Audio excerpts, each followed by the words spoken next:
be an appointment today. Ms. Bute. Good afternoon, Chair Craig, members of the board, Monica Fugate, Director of Support Services. In light of the current notice of resignation from Tom Toller, we're here to just discuss the options available to the board to fill the vacancy. Government Code Section 25304 provides the board shall fill by appointment the vacancy that occurs in elective offices. The appointee of the Board of Supervisors would hold the position for the remainder of the unexpired term. Similar vacancies have occurred in the past in the position of County Clerk ROV in 2024, District Attorney in 2017, Auditor Controller, and Sheriff Coroner in the past, and those offices were similarly filled by appointment of the Board of Supervisors. However, the code does not specify how the appointment shall be made or any formal procedures that must be used in doing so. A common question that comes up that has been discussed at length at various times is whether or not a special election can be held. The Government Code section shared on the previous slide provides that the vacancy be filled by appointment, but does not identify any options available for election in the event of a vacancy. Further, the recent Measure Q failed in November 2024, which would have amended the Shasta County Charter to add language allowing for the position to be filled by special election. There is one exception provided in Government Code which applies only under certain circumstances which do not apply to this particular vacancy, where Mr. Toller is expected to resign in the middle of his term.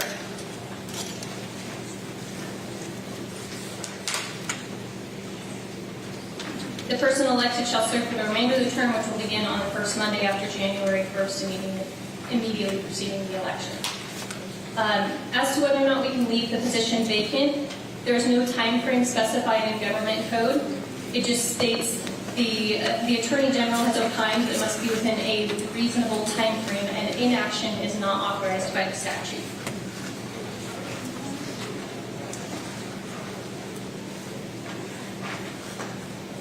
Options available for appointment are either to have the board direct an appointment of a specific individual to fill the vacancy, or to recruit to fill the position.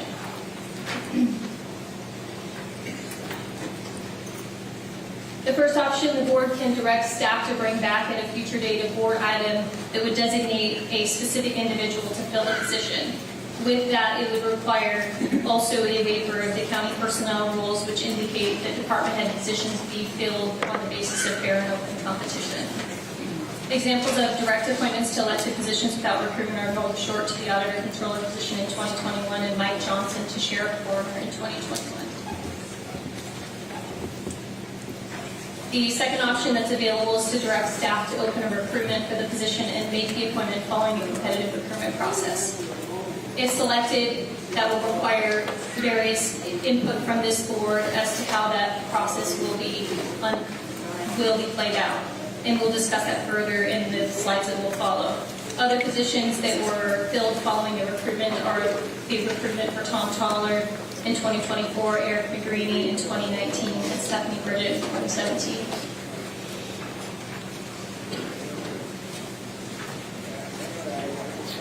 We're going to go through the recruitment process, and I will discuss the various items that will need input from the board. In general, this is an overview of that process. It would involve identifying the application and advertisement period, identifying the process and the individuals to conduct the screening of applications, discussing the interview process that would be held, and then conditional offer and background of the selected individual to be followed by an appointment by the Board of Supervisors.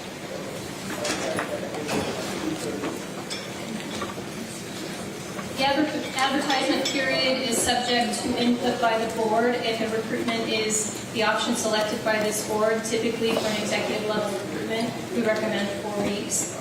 There have been times where we have run recruitments for both short and longer time frames, depending on the direction. Regardless of the length of advertisement period, we would employ various advertisement methods, such as direct contacts to individuals who are identified through our online recruitment system, as well as posting online through CSAC, National Association of Counties, and other job boards related to the specific position. These are the minimum statutory requirements for the position, which provide that the appointee must be a voter of Shasta County at the time of appointment, that the appointee shall not act as a collector or lawyer for any collection agency in the county. That said, the board can direct staff to screen to minimum qualifications that they identify. This could be above and beyond the statutory requirements. One option that has been used in the past is to identify an ad hoc committee of the Board of Supervisors to conduct the screening in coordination with personnel and identify the top candidates who will move forward to the interview process. If minimum qualifications were to be used in the screening process, just an example of minimum qualifications that have been identified in other counties as potential criteria to fill this position are to have a bachelor's degree in public administration, business administration, or related field, and 4 years of experience managing elections administration or county clerk functions within a public sector organization, and allowing a substitution of education experience for education. This is just an example. The board can direct what these minimum qualifications would be, as well as who will conduct the screening process.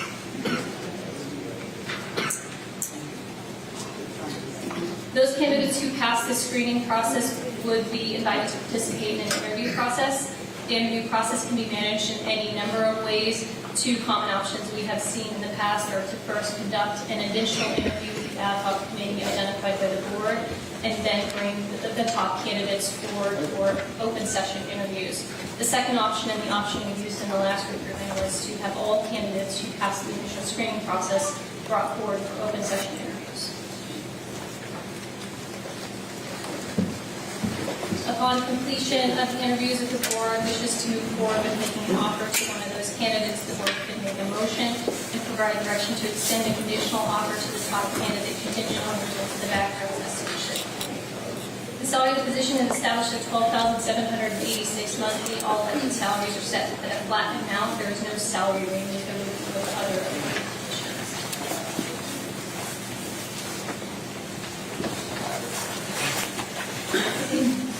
At that point, after a conditional offer has been made, the board can direct staff to conduct a background investigation, including a life scan, review of work history, contacts with references, and more. Alternately, the board could also direct staff to engage a consultant to do an investigative background. As this appointment would be to an elected vacancy, it is recommended that this Board of Supervisors designate the CEO and support services to review the complete background and make a recommendation to the board as to whether or not to move forward. If there are no concerns, the appointment item would then proceed. Otherwise, the staff would refer to the board to seek direction as to the next candidate to invite or appoint to the position. This is an estimated timeline should the board direct staff to process a recruitment. Timeframes obviously are variable based upon input and direction from the board. Once the dates are finalized, we would advertise these dates on any job flyer and throughout the application process. If this recruitment process is not completed prior to Mr. Teller's departure, the position would remain vacant until action is taken by the board to appoint a successor. In the interim, absent any action taken otherwise, the Assistant County Clerk ROV, Joanna Francesca, would become the acting department head. There would be no additional compensation afforded to her during this time, as traditional working out of class rules do not apply to elected positions.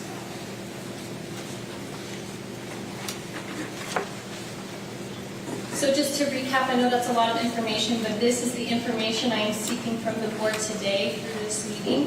First and foremost, whether the board is directing a recruitment occur or a direct appointment occur.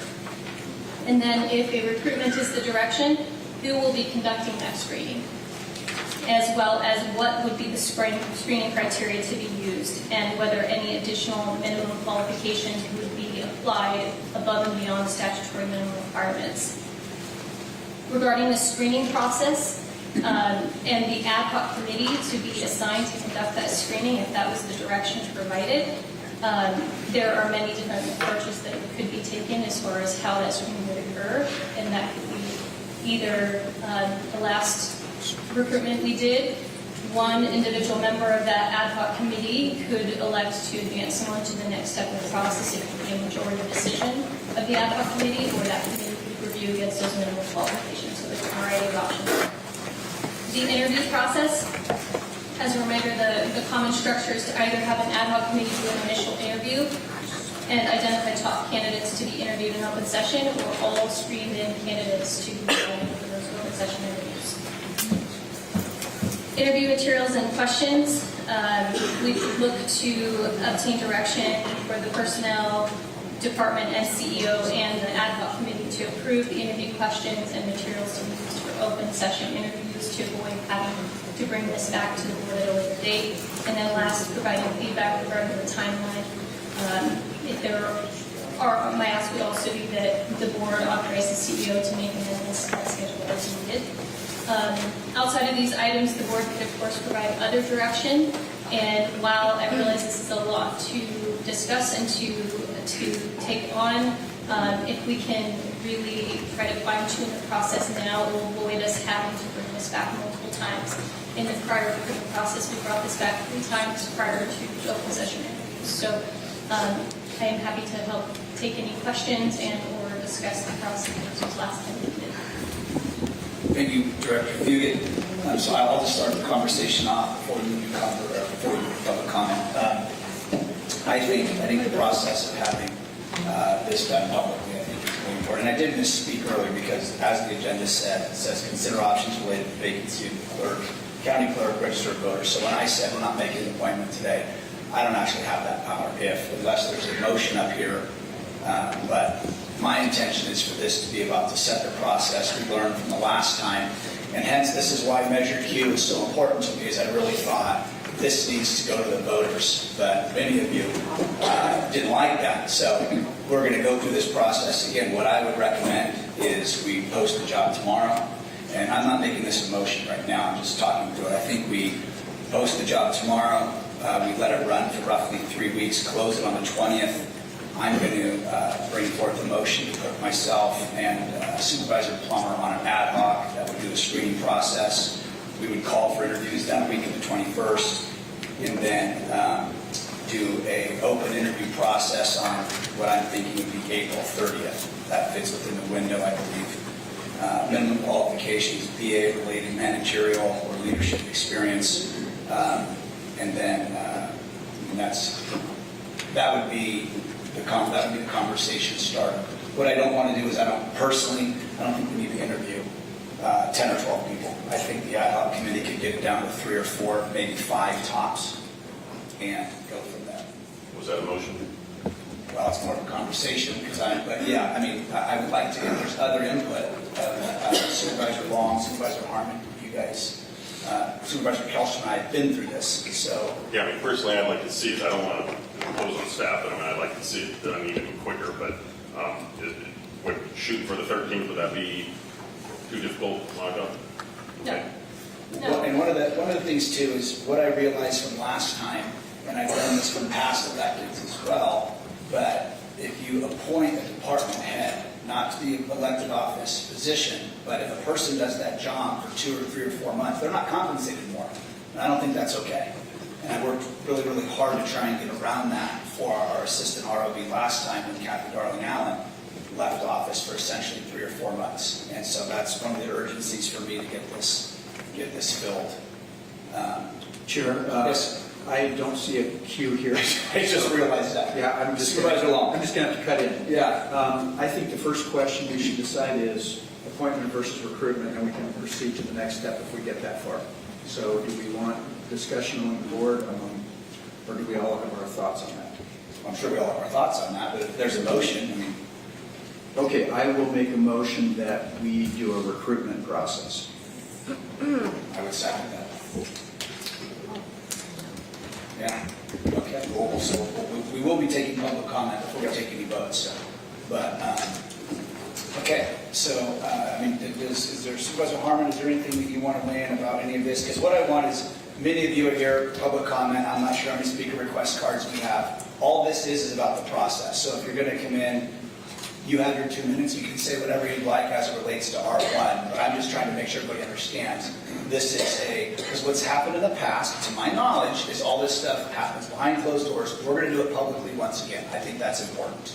So if you're going to come in and campaign for something, I would rather hear personally, and maybe everyone else can articulate, If you don't like the process, tell us your thoughts and solutions about the process, not about a candidate or a specific individual or a political ideology. I really care more about the process. I would love to hear input about the process, because that's what we're voting on today. I would agree with that. Huh? Good day. All right, with that, I think Supervisor Kellstrom? Well, no, I was going to say, and I'm with you, Ellen, I think we should do the recruitment also. Would you be okay with pushing it to the 13th rather than 20th? The sooner the better, in my opinion, but... Oh, you mean closing the recruitment on the 13th? Right. I think, Ms. Fugit, could you back up the slides? Because I think... In the slide, it was recommended the 20th, but that's why I asked her if it would be not imposing on her to move it to the 13th. Yeah, the period was 3/28 through 4/20. Yeah, I mean, I personally, I mean, what's important to me is the, I was looking at it, just looking at my calendar, I was looking at like April 30th to May 2nd, somewhere in there, having the special meeting for the interviews, the open session, which would be the week of April 27th. But I mean, because my thing, Supervisor Kellstrom, is if we did the screening and we closed it on the 13th, and we still did interviews on the 30th, we might as well recruit for one more week.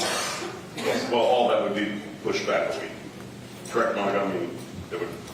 Yeah, the limitation that we have is that there is no scheduled board meeting outside of the 13th. We certainly know we can call an emergency one. We've proven that. yeah, and I know that I think there's 2 supervisors gone the week of the 20, I want to say it's the 24th. Are either one of you or Plummer? One of them's me. Okay. Yeah. I mean, Supervisor Long, I mean, do you care if it's a shorter? Do you care if it's a short? What would you? How about this? I'm just asking you. Supervisor Long, would you prefer a 2 or 3 week recruitment? Well, I would say generally the 3-week would be preferable. However, we could do that to accommodate the time if staff feels that that is sufficient to get this process done from, on their perspective. I don't want to. I'm not concerned about the time frame to get the screening and interviews done. Really, the shorter you go on that time frame, though, then the less time there is to get the word out there and try and get official applicants to it. So my concern is less about that and more about just how long we can advertise it. So we're talking 2 weeks versus 3. Correct. I prefer 2 weeks. I think 2.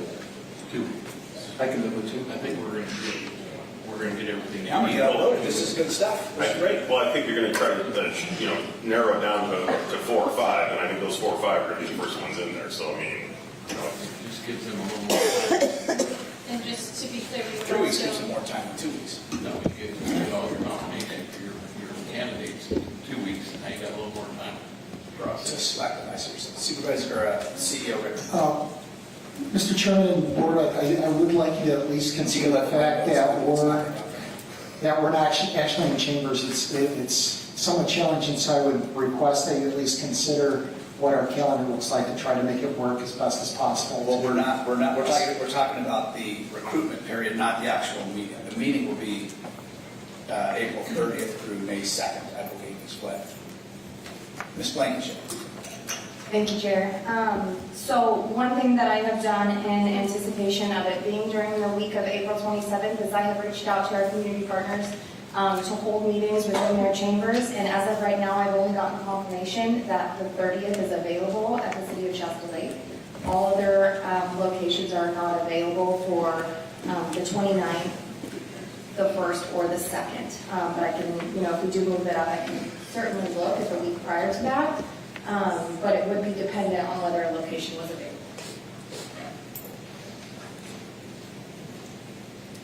Okay.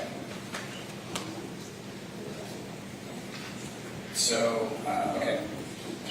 So, I mean, the week of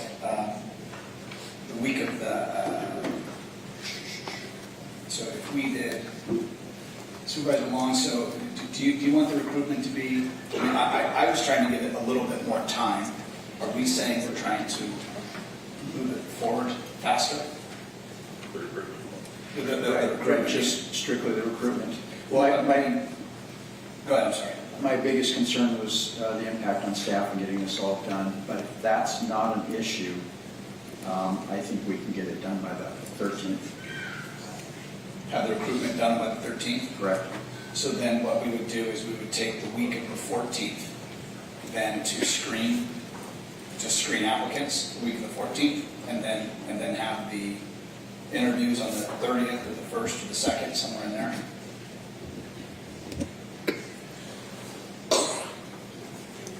And if that works with your schedule, it seems like time, and Long and Custer.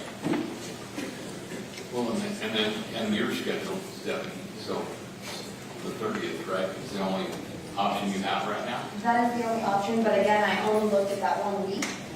So if we're moving it up and I can look at the week prior to that, I can It certainly do won't that. be the week of the 21st. When do we have the, I think So the week of the 20th, the only day that's available for us to have an alternative location is the 3rd. And that's an SRTA meeting, 3 of us are supposed to be there, so we'll have to get that changed too.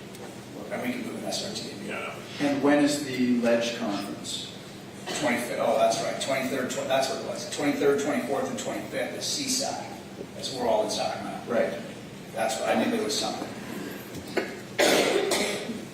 Is it the 23rd? 23rd to the 25th, we're all supposed to be in Sacramento.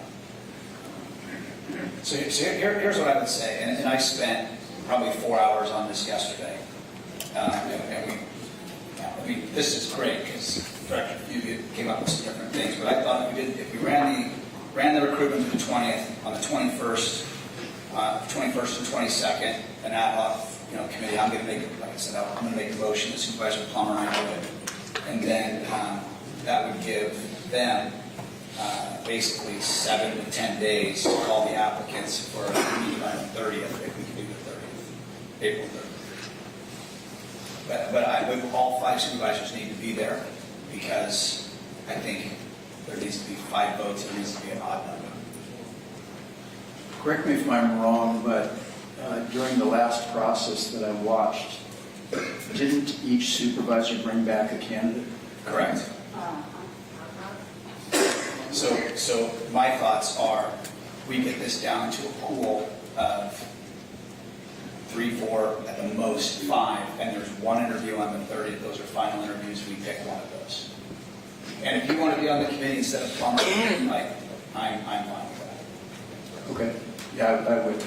Okay. Well, Matt, what do you think? Oh, he's not here. This is what happens when you disappear. Yeah, no. It's, he's going to get you for that comment. He's consulting. All right. So I think let's take public comment. Again, this is about the solutions and the process, not about a candidate or a person, but you have your 2 minutes, however you see fit, as long as it pertains to R1. Monica, are you, Ms. Bugett, are you good? Thank you. All right, Ms. Blankenship, do you want to go through the queue? What that looks like? Thank you. First up is Tiffany. After Tiffany, we have Steve Kahn. After Steve, Don Duckett, then Laura Hobbs. Queue.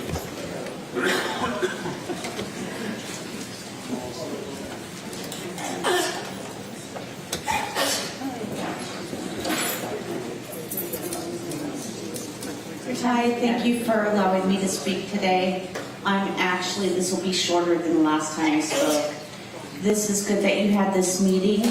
I appreciate Ms. Fugit for putting up the process. My only concern is that when the screening and the recruiting happens, that the minimum criteria is met by the candidates. It seemed, and I don't mean to be rude, but it seemed like it was a bit of a circus last time with the candidates that were coming forward. So I really do appreciate this. I appreciate you putting everything out front for us. And thank you. Thank you. Steve Kahn, followed by Don Duckett, followed by Laura Hobbs. I do see a lot of new faces in here tonight, so I just want to let everybody know that the timer does start once you approach the lectern and the mic. First of all, R1 is consider options related to the vacancy of the County Clerk, Registrar of Voters position, and consider directions to staff. I don't see why that wouldn't include also the idea of appointing an individual and considering that. I think that is included in that statement. We already went through this process about 9 months ago, and we can use the prior process because it hasn't been a year. And even you, Cry, said that had Toller not gotten the office, you would have appointed Joanna Francesca. So I can't think of anybody with more experience. She has done the job during the time when Kathy Darling Allen was ill. She's done the job basically when Toller was ill, and also Toller was being taught by her basically. And she said she thought she should have more experience. She's been through another election and basically pulled it off all of this stuff by herself. So I'm not even understanding why we're going through this process. We just went through it. We're going to spend money to do it again. We can use the old recruitment process, and I think it's clear that there is one outstanding individual to fill the position, probably the best in California and perhaps the best in the nation because of all of the challenges that have been she has succumbed, or not succumbed to, but survived. The printing errors prior to that, the setting up for hand counting, and then still pulling off an election with new equipment. So I don't know how you could get anybody better than that.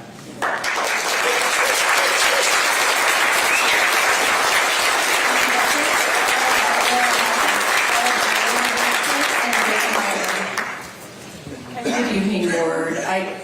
I totally agree with everything Steve said and also the first speaker that spoke. I was going to get up here and ask the Board to be mindful of costs and to go through the existing list of viable candidates that we already have. It sounds to me that you're not going to do that, but I would like you to be a little bit more transparent this time about the screening process and also about your method of rating the candidates upon the interviews. Supervisor Cry, I do appreciate that you don't want to bring the candidates back for a second interview. That was a very cumbersome process, and let's put forward only fully qualified candidates this time. Thank you.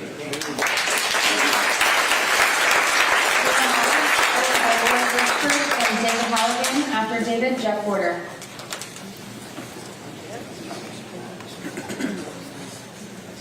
Good evening, Board. I would just like to say that you need to look at the qualities of the next ROV. And I highly discourage you from even considering Joanna Francesca. She actually has cost this county a lot of money. Please be respectful. And she actually, in this last election, it turns out that she hid some data that should have been published regarding the manual tally. The manual tally is what tells you about the accuracy of the machine. Make sure we stick to R1. And she hid that from us. So she's done things, she's broken laws. In the Hobbs trial, it was mentioned that laws were broken. However, the judge didn't think that was sufficient to overturn the outcome. But these things that happen, clerical or not, they end up costing the county a lot of money. And what's happening right now is that election observers are being denied the right to Stick observe. to R1. So whoever you choose for this position has to be somebody who absolutely values the citizens' involvement in the election process. Citizens are meant to be involved from the start to the finish. We need to get back to precinct level hand counting. And I think that if you choose, as you're selecting the candidates, you need to keep that quality in mind. You need to also keep in mind the fact that the citizens here have been mistreated horrifically by Joanna Francesca and others. So as far as the ad hoc committee, I would recommend that you have 3 individuals on that committee. You can't, that's a Brown Act violation. Okay. Well, in that case, I would recommend you consider a different composition of that. Thank you. Corey Bridger, followed by David Halligan, then Jeff Porter, then Judy Salter.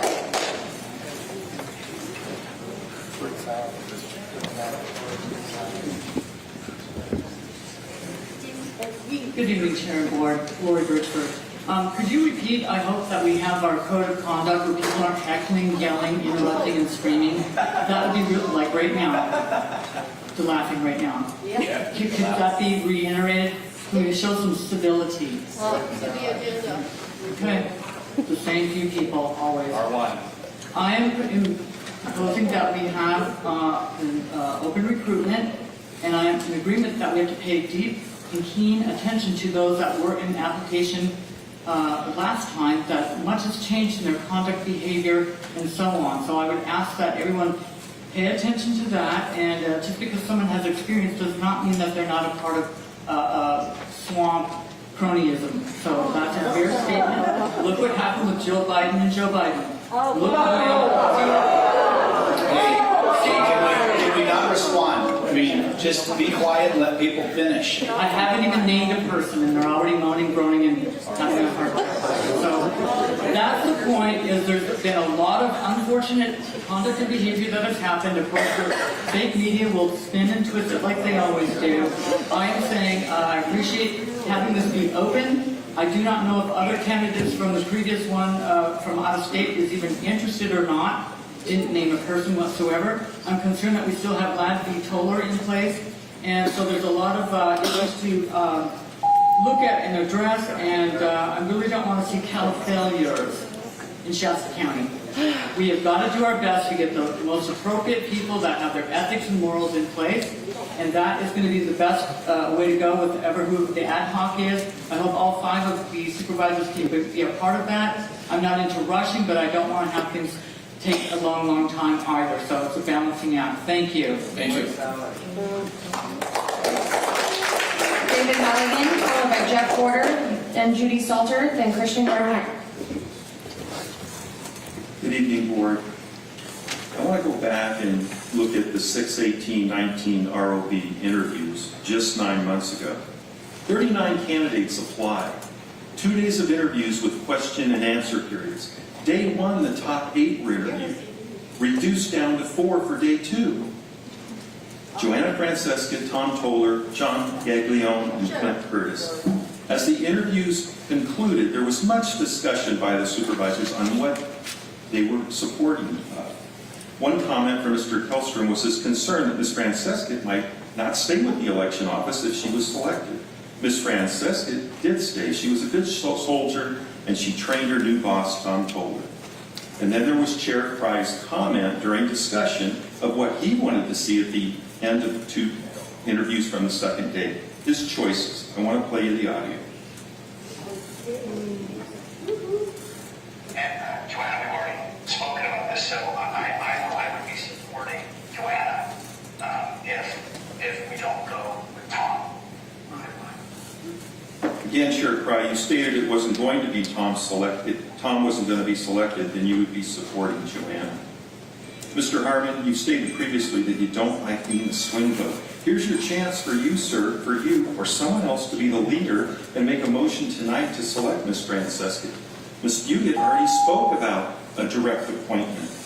Mr. Cry, you often speak of loyalty and how important it is to you and the process. Here's your chance, Chair Cry, and the rest of the board to show your loyalty to Ms. Francesca at the next meeting with your vote. Do the right thing, supervisors.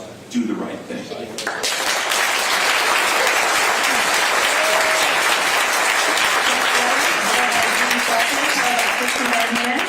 And then we have Antonia.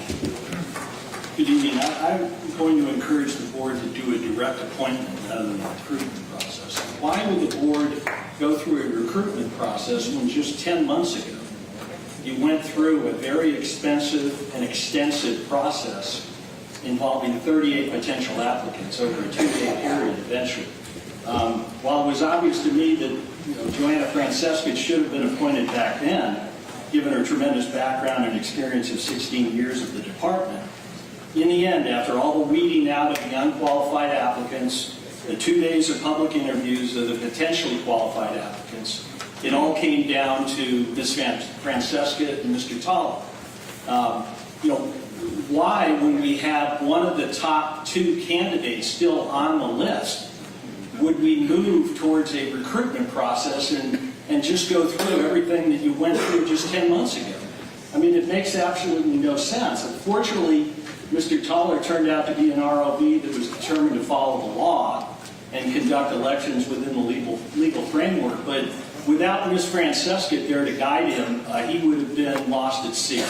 The election would never have gone off as well as it did. While there were problems, those were technical issues that had nothing to do with the competency of Ms. Francesca or Mr. Toller. She displayed tremendous public spiritedness by deciding to stay on rather than say, I'm out of here, because she wanted the process to go forward professionally. Let's not make the same mistake this time and bypass her. Let's make the obvious and the right choice to appoint directly Ms. Francesca as the next ROV. There'll be an election in November of 2026. If people are unhappy about that, maybe June of 2026. I don't know when it'll occur. But they can make their voices heard at that point. But for now, let's appoint Ms. Francesca.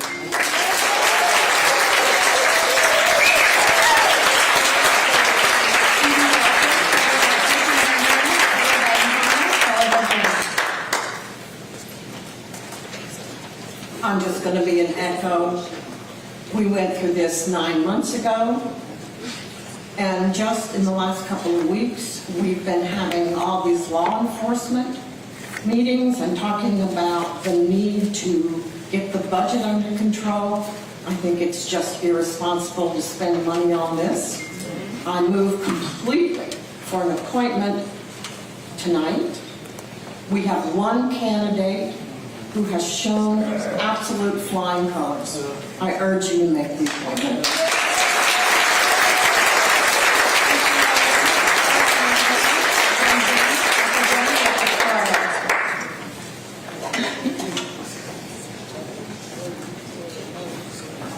Thank you, Board. We're addressing probably one of the most sacred things that our nation is about, and that is elections. The cost that our county has incurred already from loss of legacy of people that really understand and know their position, it has been instrumental, probably up into the millions. Joanna Friscosa, should she be even interested in doing the job, and I have a feeling she is, has a wealth of legacy and knowledge and procedure that is vast and nonpartisan. Joanna is a nonpartisan individual. When I asked her if she was even considering what would go on tonight, she said, you know what I'm going to do? I'm going to put my head down and I'm going to do my job. And that's her focus. And that's the kind of people that we have in Shasta County. And we can't afford to get rid of them on political wins. This is an opportunity to be nonpartisan or bipartisan, to save an awful lot of money, and to save what our nation is based on, which is a democratic representative government. Nonpartisan is the key to an ROV. Let's keep it that way. Let's keep an individual that knows what they're doing, knows how to do it, and is strictly nonpartisan. To do otherwise would be a shame financially and probably, well, ethically. Thank you.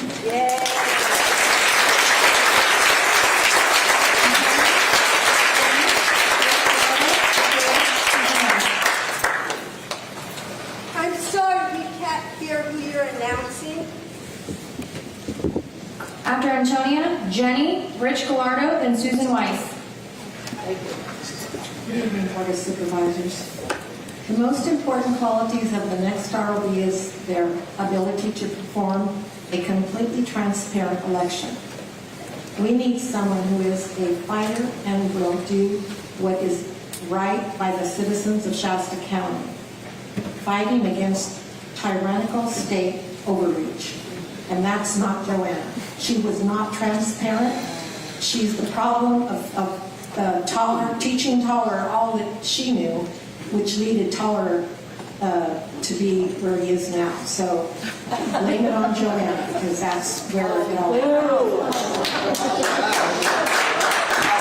Jenny, followed by Rich Gallardo, followed by Susan Weiss, followed by Della Martin.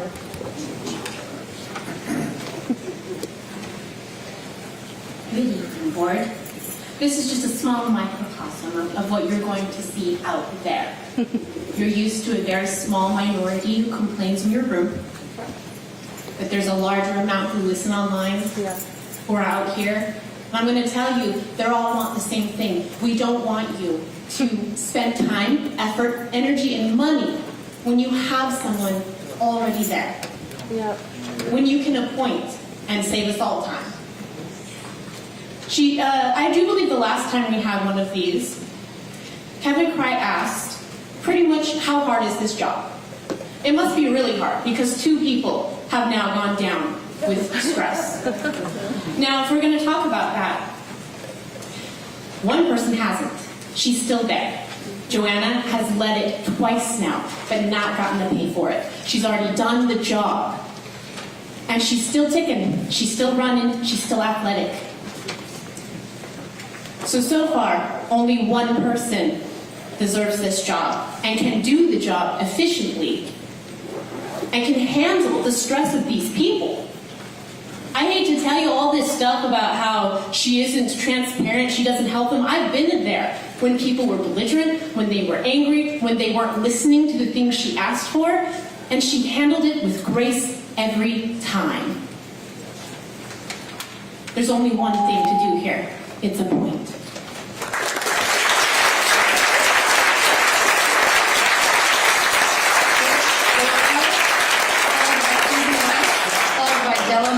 Followed by Dolores Lucero. Conversation for another day, but let's make our registrar actually not an elected position. Fresno County is actually doing that right now, so that they don't oversee their own elections. So another day on that. You know, I knew Thomas Toller since 2022. He's an acquaintance. I knew him to be a good, decent man. I wish him the best. I wish his health comes back. But you know what? He wasn't corrupted until he got into that office. He was corrupted and compromised. By whom, I don't know. I can only imagine.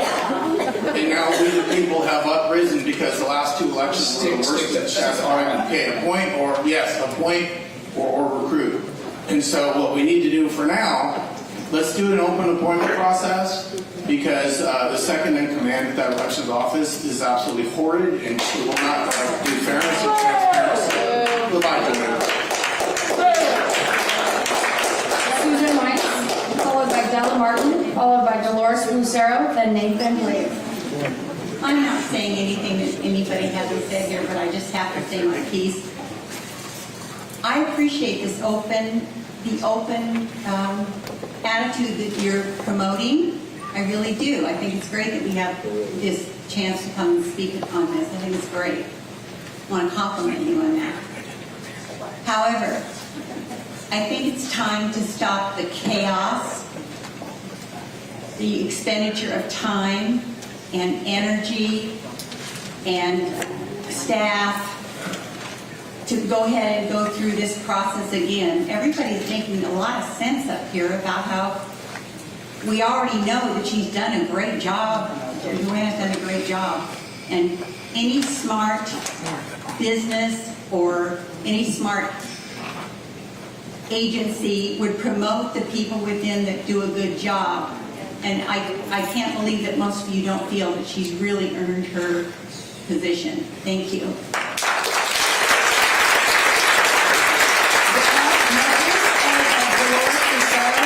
Followed by Nathan Blaze, then Daniel DeLulo. I hope I said that correctly. Good evening, board, and welcome up there.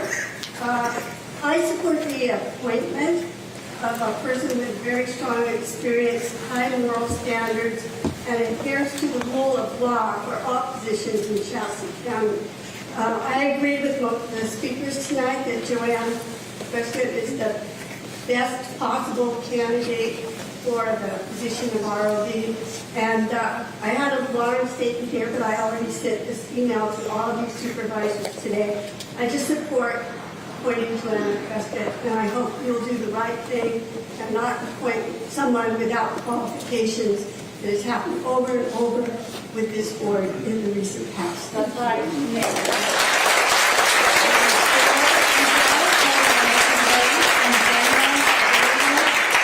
Then Jim Burnett.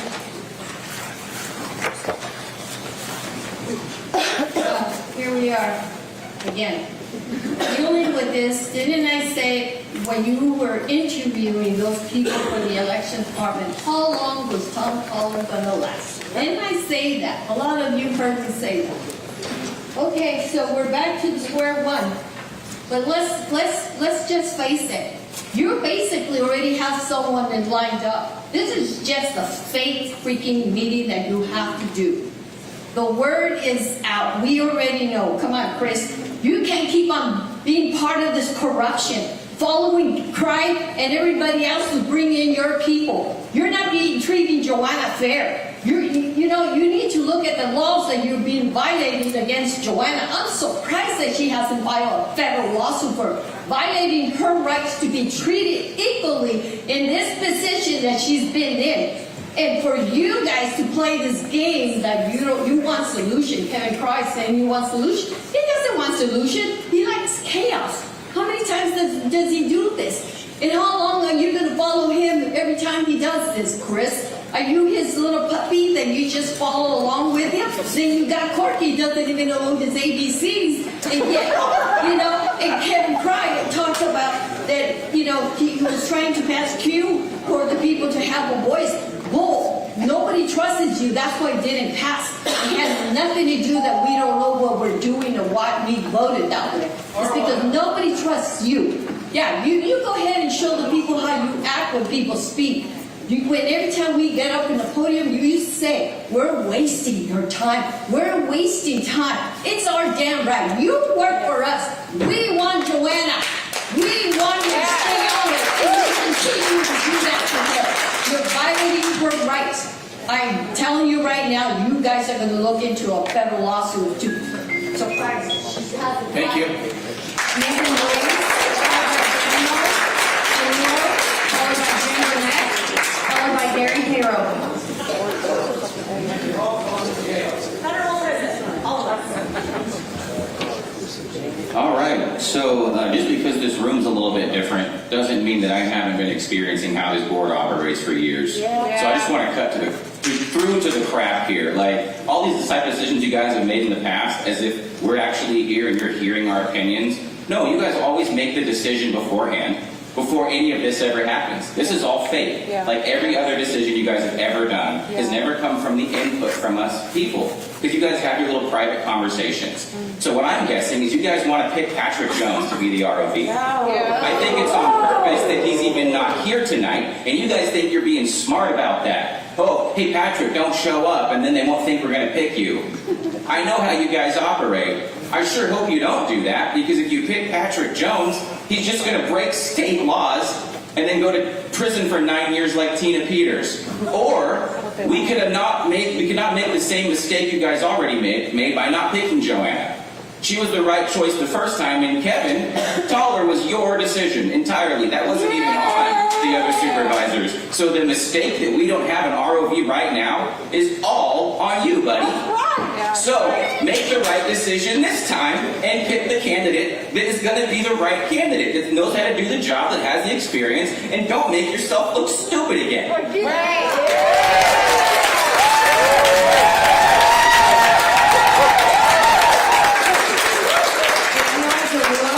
Jim Burnett, Gary Payro, and Lance. Hello. I have kind of a personal note. I'm a person who travels for work, and I travel back and forth from Idaho, and I've worked here at the jail. I've been a medical provider for years in this area, and I have a house here. But long story short, I want someone in this position who's going to support voting by mail, because I'm not always available, and I want that to be one of the questions. I don't mind this process of having 3 or 4 candidates in a bridge process in comparison to 39 candidates. But Also, as we've heard from several others, it seems as though we have one candidate that's very strong. So unless there's somebody that's unbelievably strong and can outweigh that, it seems like we have a candidate.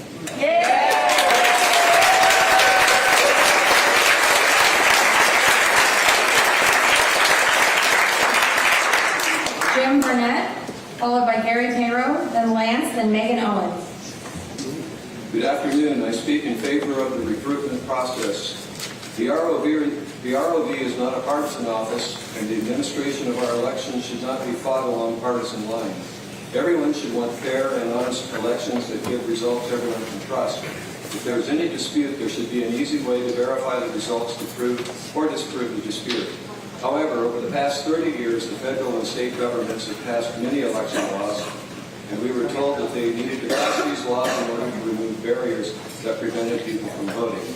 This premise was simply a ruse, an attempt to convince people that they were being denied a fundamental right. The truth was, and still is, that it's very easy to register and vote.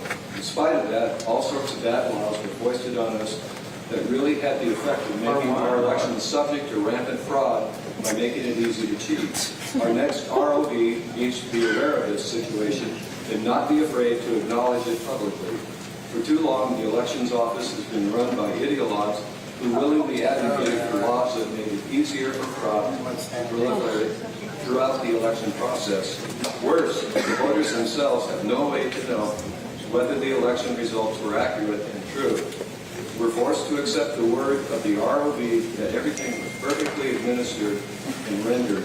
This is the very definition of blind faith, unquestioning belief in something without requiring proof or evidence. What we don't need or want is a ROV who pledges to continue running elections the same way. You mean by the law? We need a president to accept the status quo because the current election process has failed to produce accurate and reliable results. Thank you.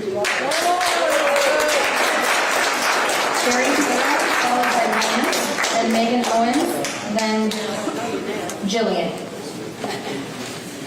I do not want to badmouth Joanna, and I respect the hard work that she did. But the board decided, back when you chose Tom Pollard, that she was not ready. She had a chance to prove herself in the November election, and we found out that laws were broken and that we had a month-long certification that almost violated federal laws in terms of getting the job done. The job was not done well. I think she is a valuable asset to the department. I think we should try to retain her, but I don't think she's ready. If she'd been ready, we would not have had the problems that resulted in a lawsuit against the former ROV for not following his responsibility. Everyone here admits that she trained him, and he was not very well trained. I think part of the problem is that you do not have a strong boss. So I would urge the board to give her a strong boss. She may be the right ROV in the future. I would estimate that she would. But we need somebody who's going to promote an atmosphere of teamwork and safety among the election department. I think she did a pretty good job of that. But we need somebody who's going to improve the adherence to state standards. Our department, our ROV office wrote state laws when they were trying to run that election. And as a trained engineer, I also believe we need somebody who is going to create systems and processes that are going to make it easy for people to do their jobs and not just do it ad hoc. We also needed a person of integrity who could stand up to the rigors of the office and maintain a friendly and cooperative attitude with the public and the observers. And I don't think that so if you do appoint, make it an open appointment. And it seems like you're leaning toward the other approach. I appreciate it. Thank you.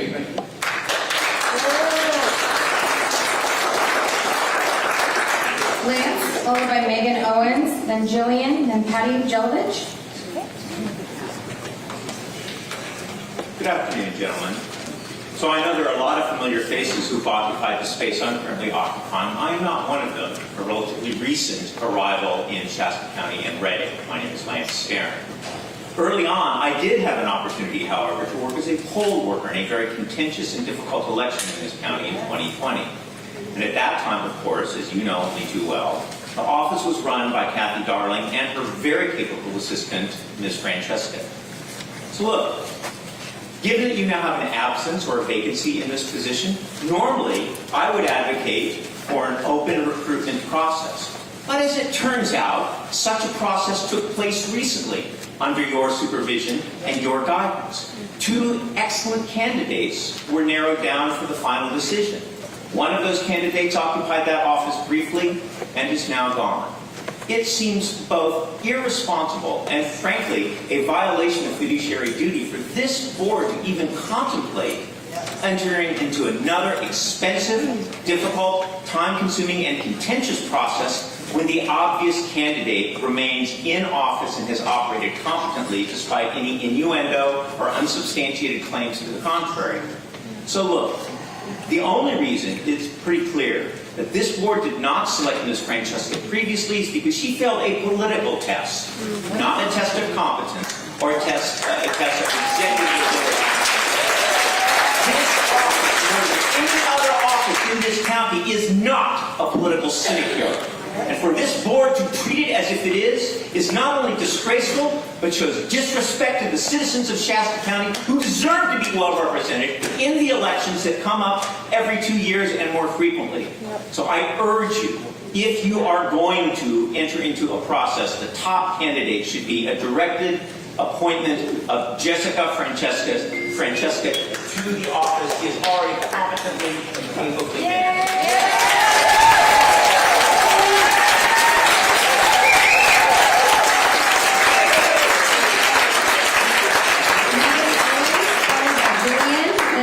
Jelovich, then Leslie. Good evening and thank you. I'm Megan Owens.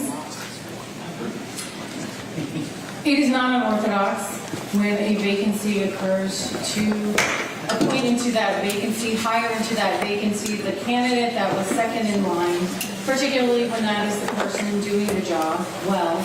And the most obvious choice for me is that you have someone else in mind.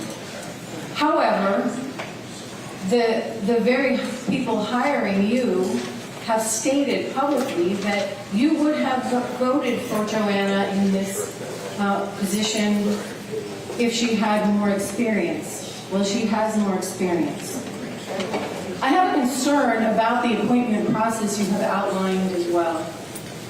Truncating the process only truncates our ability to choose the best candidate for all voters. Truncating the process only for advertising the job and not truncating the complete process shows that you already know who you want. Truncating the process for finding applications does not elicit confidence amongst voters that you are truly concerned for a candidate who will respect the law, who will respect the right of access, committing to that access for all voters, and that you will continue to allow Shasta County voting to be free and unfettered into the future. Thank you.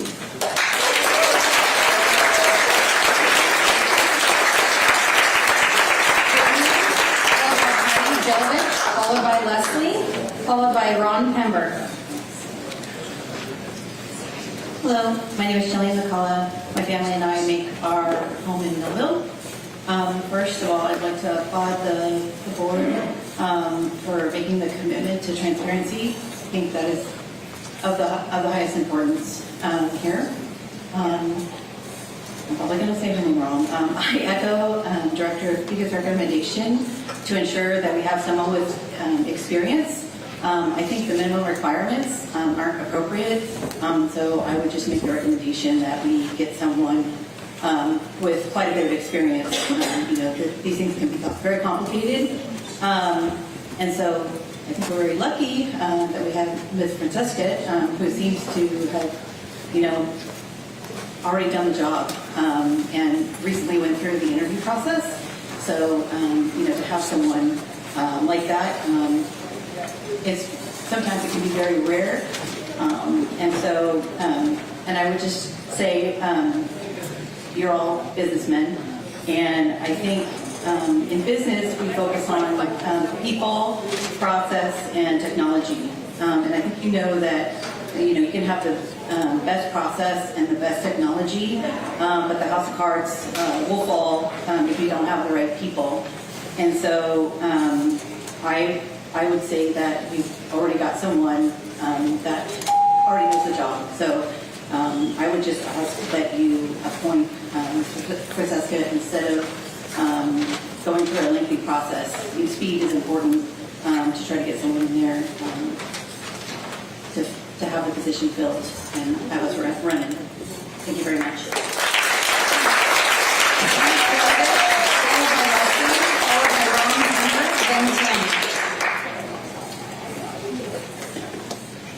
Good afternoon, I'm Patty Jelovich, and I just want to say that, like many people in this room, I don't want to see another cent go towards supporting more debt for our county by going through a long process. You know, the reason in the 2000 election that one of the more recent speakers spoke about, there was it was the election where Kathy Darling Allen was reelected with nearly 70% of the vote. In that same election, our current congressperson and our current president were also elected with 70% of the vote. Some of these people that talk about corruption in our election department think somehow Kathy Darling Allen was able to rig the vote so she won and those other guys did too. Now how does that even make sense to him?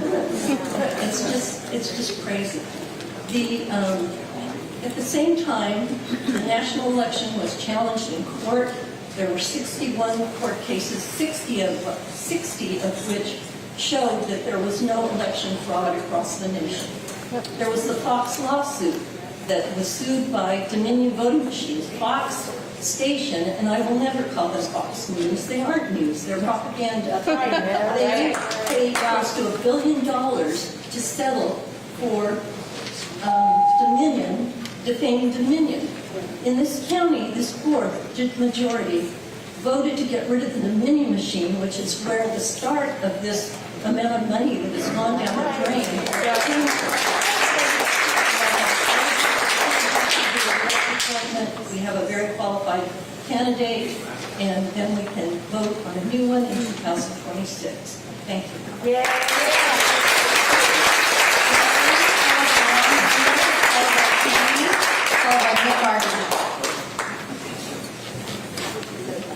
Good evening. There's people in this room that are right. Our county has a history of wasting money. Over the last 20 or so years, our appointed officials in the ROV position, the superintendent of schools position, the Shasta County Sheriff, and the district attorney's office have left midterm. It is a pattern. And then wanted to appoint somebody. They want to groom the next most qualified and then pressure those making the decision to appoint. Our county has wasted tons of money, which is why Measure Q was put forward. The same people that are complaining that we're doing this process again were the ones that shot down Measure Q, that went out and talked about it because it was something you brought forward, therefore it must be evil. So this whole process could have been simpler if we, the people, got to vote for this. Unfortunately, our electeds keep putting us in positions where you have to appoint. I trust your judgment. Thank you very much.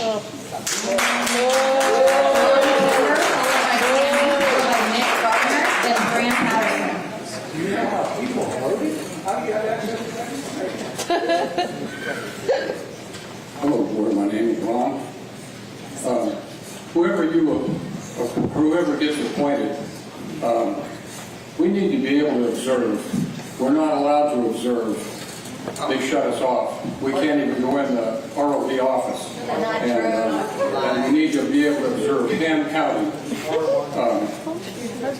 to make it a fair election so it's transparent. And we need to have them, whoever you appoint, they need to sign you need to write a contract that they need to sign that says they will observe hand counting and the ballots and stuff like that. And if you need help writing a contract, I'll help you. And there'll be a lot of other people that will help you as well. So this is my point. Let us have our God-given constitutional rights back. Too many men have fought and died for this right to have it taken away from us, starting with our founding fathers. And I know I've made this speech before, so you're probably tired of listening to me. But I'm sorry if my military attitude and my patriotism offends anybody. Thank you. Thank you. Thank you. Tammy, followed by Nick Gardner, followed by Fran Patterson, followed by Henry Patterson.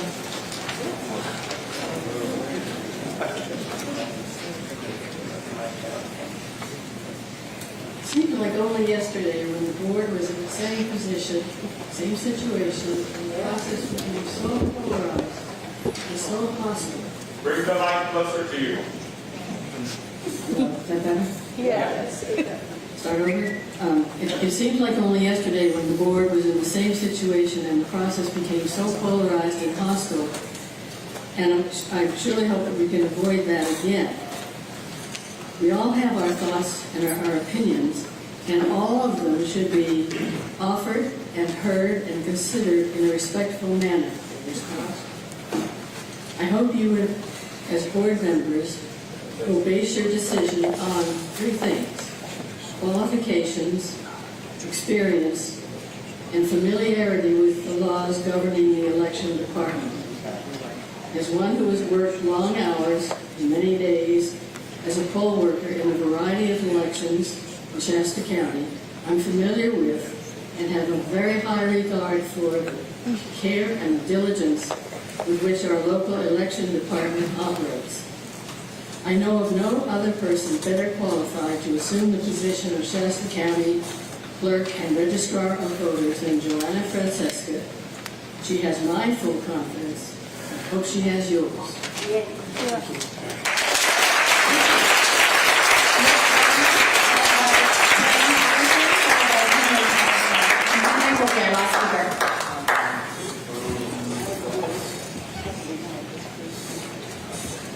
Thank God for President Trump. He just passed voter ID for national elections.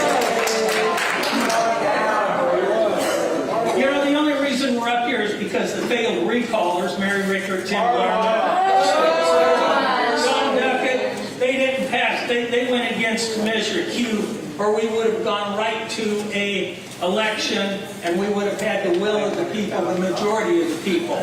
You guys didn't want that. You want somebody to appoint your representative. I would rather it was elected. As far as the mail-in ballots go, we still have absentee ballots, buddy. So If you can stick to R1, please. Please. You know, there was a large percentage of us that weren't happy with the transparency in the last election, and that's a direct reflection on the gal that these people seem to want up here. My preference was for the guy from Florida, but he didn't get it, so that's the way it is. I would like to suggest, you said this is going to be a recruitment, I'd like to suggest that you reach out to Bob Posinger and recruit him. Please don't respond. Oh, come on. No, you can talk, they can't. Okay. So anyway, it's their fault we're up here wasting our money on this deal we're going through right now. Had they voted for our charter amendment for electing a vacancy in an office, we wouldn't be here. So their whining just kind of gets old. Thank you. Thank you. Fran Patterson, followed by Henry Patterson. Hey, Jeff, how you doing? I'm a retired mom, a full-time student. I'm also an employer in Shasta County, and I'd rather not be here, but I feel like if the average citizen isn't coming out and voicing their opinion, I don't know. It seems like maybe we need to step it up. So that's why I'm here. And as an employer, I am completely confused as to what's happening.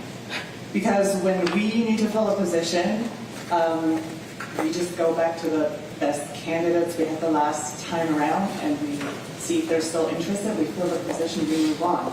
And if there's no one interested anymore, then maybe we're like putting feelers out again. So appointment is the very logical decision in my mind.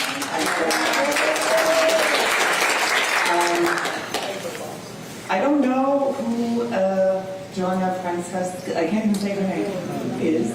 But I learned a lot about her just listening, and she seems extremely powerful because she was apparently so unqualified that she couldn't be appointed last time or get the position, but yet she was responsible for everything that went wrong at the last election, and she corrupted Tom Toller, who is a lawyer, and like her senior. I don't understand. Like, this is what? If she is so powerful, then she would make sense. And if that's not what's going on, then why are we, like, if she's qualified, she should be appointed. Otherwise, we need to find qualified candidates. I know the last round, it was kind of, I followed it. It was weird. I'm just your average Joe, okay? I don't understand everything, but this is not making sense. Let's just go back to common sense. Thank you.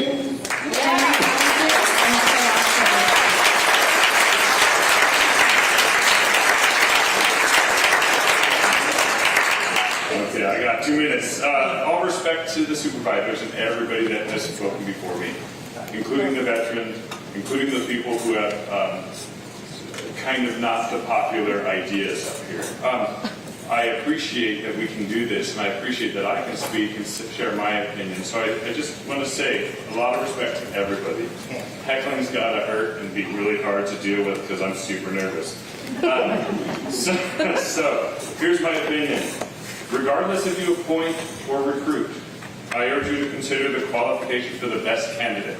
The best candidate in my mind should have experience, should be able to reduce costs, should be able to follow election laws, should achieve a fair election, should achieve a free election, should achieve an efficient election, should be nonpartisan, should listen to concerns from everyone for accuracy.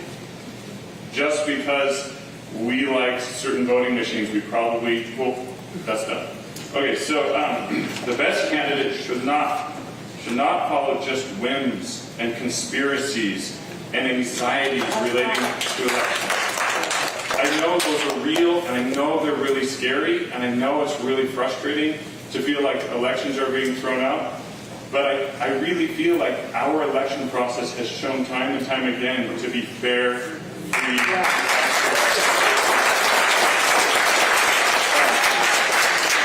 If the candidate seeks solely hand counting, it is not efficient. It's easier to commit fraud. It's slow and costly. Please do not subscribe to these conspiracies. Please, in your decision, consider those who are the most qualified. If it's true that you're considering Patrick Henry Jones, I'm just saying if it's true, I don't know where I heard this, but if it's true, consider me, who has no experience in elections. Thank you. Thank you.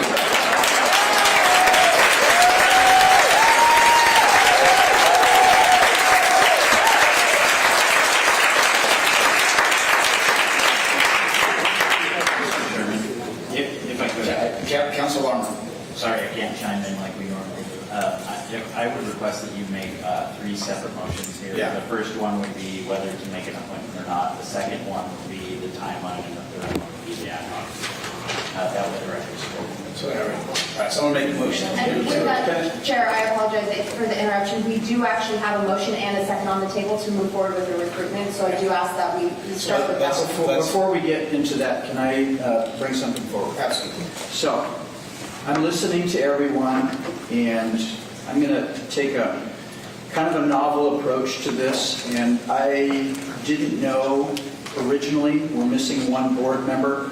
I did not know if we could reach a consensus as to how we would go with this, but I'm going to make a substitute motion first, and here's my motion. I need to know one thing from Monica. Is she here?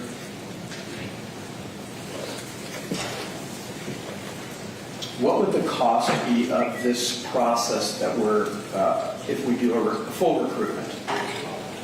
So the cost would be primarily staff time. Or it'd be catastrophic if we don't get it right.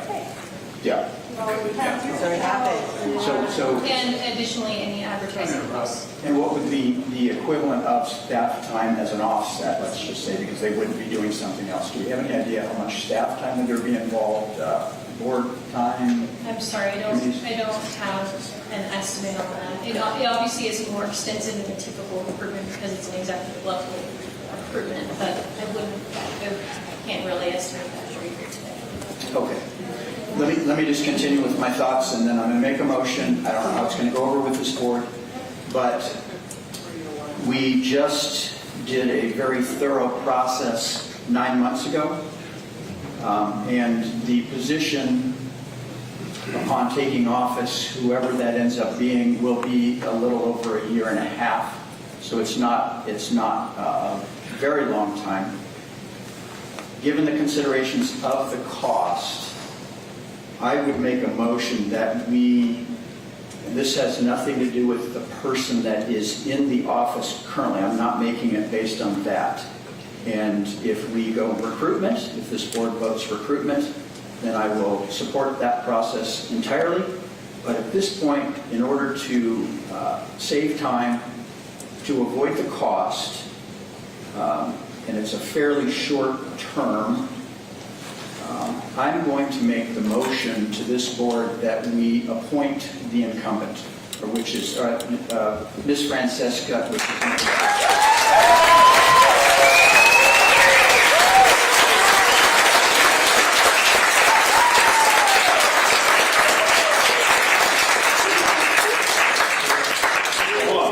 Councilwoman, he made the original motion to go through the recruitment, and now he's making a subsequent motion. Does he need to amend his original, or does he need to? I mean, is this something new? The original will stand if this one is shot down. So the first thing is, so we do not have an appointment on the agenda today. We have a discussion and direction of staff.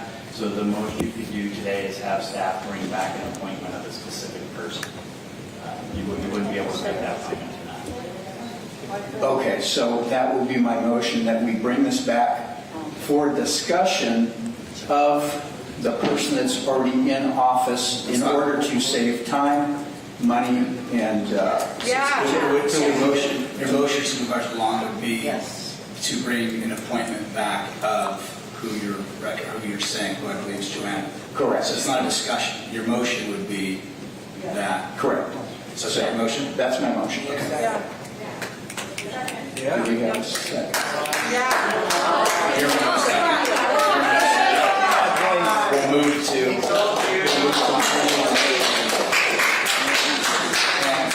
and just for discussion, I got to tell you, Supervisor Long, I'm really shocked that you guys are some of the most rude people. So my thing, Supervisor Long, and I'm going to do this like publicly because I think it has to be done, but you have speakers come up and you wanted to move to a recruitment, which I think is what it should be, and to have 20 people, and if you're just doing quick math and going through that, I mean, that's the work of a supervisor. You do that work of staff time. You do that time by yourself. Let me answer that back, please. Sure, absolutely. So, I think it's positive to have this dialogue. in all due respect. So I'm listening to the speakers, but that's not what's driving me.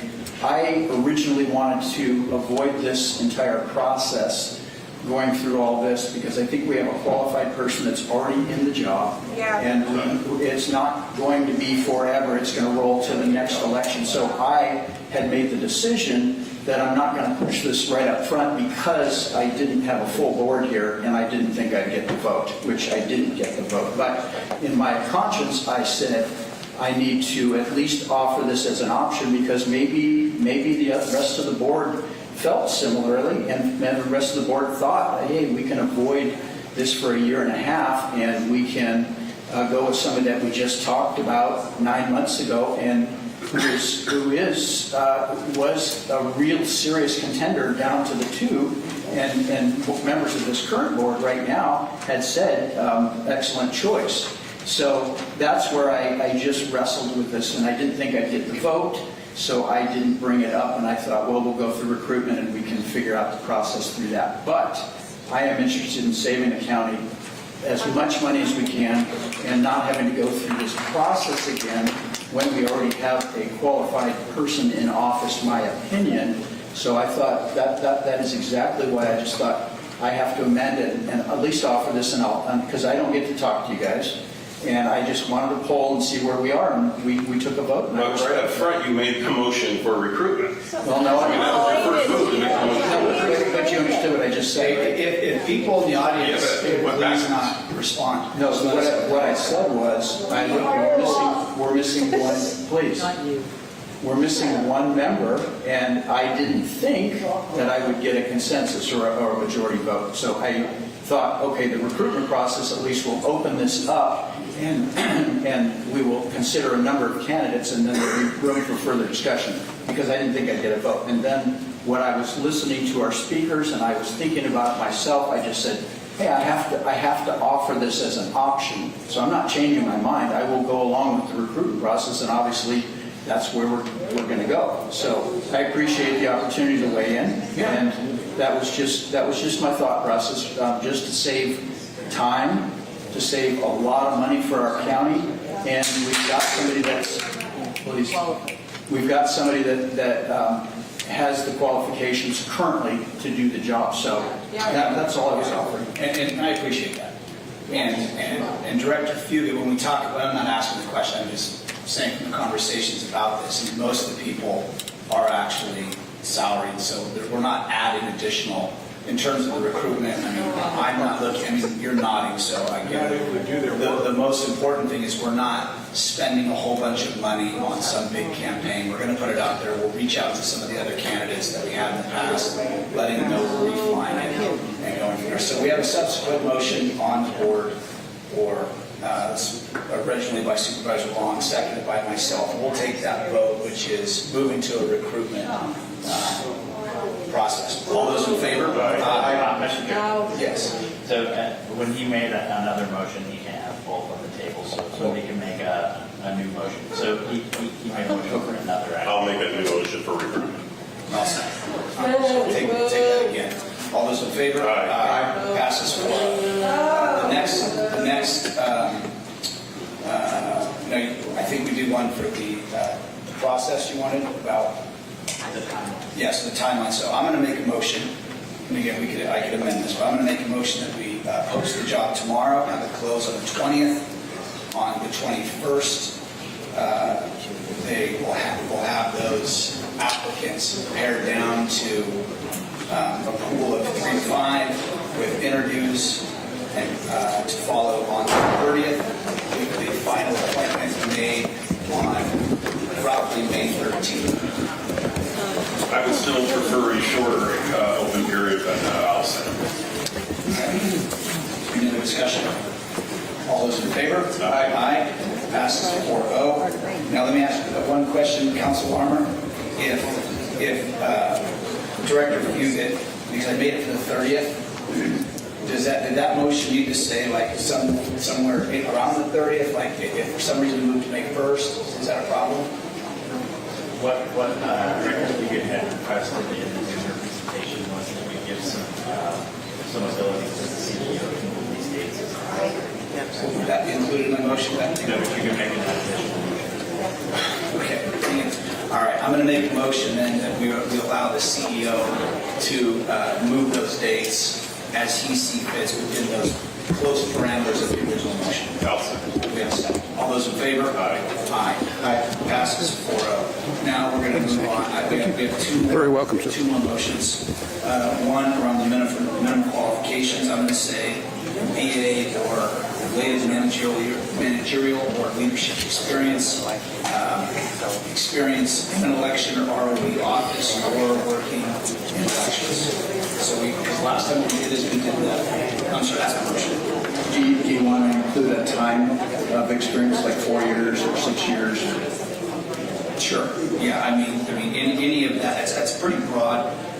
Let me pause my motion. Because what happened last time is we said the minimum qualifications for the RO, which was 18, a resident of Shasta County, and So that's what it was last time. So I think we want to. So you had the 4 years last time? No, that's what I'm saying. We did the minimum requirements to run for the office. That's why we had 30. Okay. We had people that were literally right out of high school because they qualified by the state to be a candidate. I'm just worried that if we and I don't want to do that this time. If we don't set standards for qualifications, we're going to get hundreds of applications. Well, we got 39 last time. It was the broadest. That's why you weed them out. Yeah. That's why you have that lot. Okay, so I mean, even look at the sample right there. So I would say a BA with related managerial leadership experience, and then or because I'm not even sure if our current assistant ROB has a BA with a lot of experience. So we say with minimum at least 4 years of elections before you can swap. Yes, absolutely. Okay. Yeah. And I'll say. All right. All those in favor? Aye. Aye. And I'm going to make a motion that Supervisor Long and I form an ad hoc committee and work with Director Fugit to screen applicants and bring to this board a pool of 3 to, we'll just say 3 or more, but less than 6. I will say. All right. All those in favor? Aye. Chair Passes Brian, 4-0. can I ask for one quick clarification? Yes. On the motion regarding the qualifications, for the 4 years of election experience, are you looking for any related election experience? Yes. Elections experience in a public sector agency? What are you? Election experience. Okay. Yeah. Thank you. And then I think, I don't think there's, I think we've covered that, right? Yeah, we have all those. And so, and one thing we didn't set, Director Fugit, with the ad hoc is what our selection criteria is, but I guess we'll just bring forth 3 or 5 or 6 between us. That's open-ended enough. All right. Is there anything else, Ms. Blankenship? No, Chair, that's it for me. Council Armour, CEO right here. No, Chair. No, Mr. Chairman. Chairman, can Yes. sorry, apologies. But can I also ask that we get some authority to establish the interview process without having to bring it back for additional direction from this board, whether that's through the CEO That's or right. through the ad hoc committee? Yeah, okay, so we need a motion for that, Council Armour. Remember last time when we did it? Okay, so I would make a motion then that the ad hoc committee brings forth the finalists for interviews and the process. Oh man, hold on. Let's have a board discussion. I want to give Supervisor Long, Supervisor Harper an opportunity. What we did last time. You want to talk briefly about the interview process, day one? What we did. So the last time we invited any applicants who passed screening to an open interview process. After the first day, each supervisor was able to select a candidate to progress to day 2. And that was who was invited to day 2 interviews. We, in advance, discussed and prepared a list of interview questions which were brought to the board. So that is part of the direction and authority I would seek here is that we can establish and prepare those interviews in combination with the ad hoc committee or the CEO without needing to bring it back to this board. My only question with that would be if this screening process is going to come up with a much smaller group that advances to the first interviews, it sounds like. Yeah. Are we going to have 5 to bring back from day 2? Or are we going to have? Is there going to be 5 that we would invite back to day 2, or is it going to be 5? No, there won't be a day 2. You and I are going to pare it down to 3 to 5. No, I only said no more than 6 just because I want to give us that flexibility in case we do. Like you said, 100. So instead of each supervisor picking, it'll probably be you and me picking. No, you and I are going to pick who's going to interview for it. Right. So we're going to pick the 3 to 5 roughly people. Yeah. Okay. And then this board with Supervisor Plummer will pick one of those on that one day. We'll have 1 day of interviews.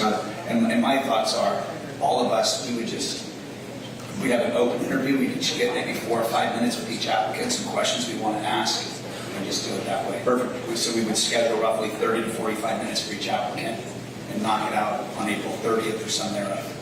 All right. Is that good, Ms. Fugit? Yes. Yeah, Supervisor Long, I appreciate you. I really do. All right, anything else? We need a second for that motion. That's for that motion, sorry. Second. All right, Supervisor Long, second. All those in favor? Aye. Passes 4-0. Ms. Blankenship, cover everything in that. Ms. Beauty, you feel good? Yep. Council Larmer, see you, Rickard. With that, this meeting is adjourned.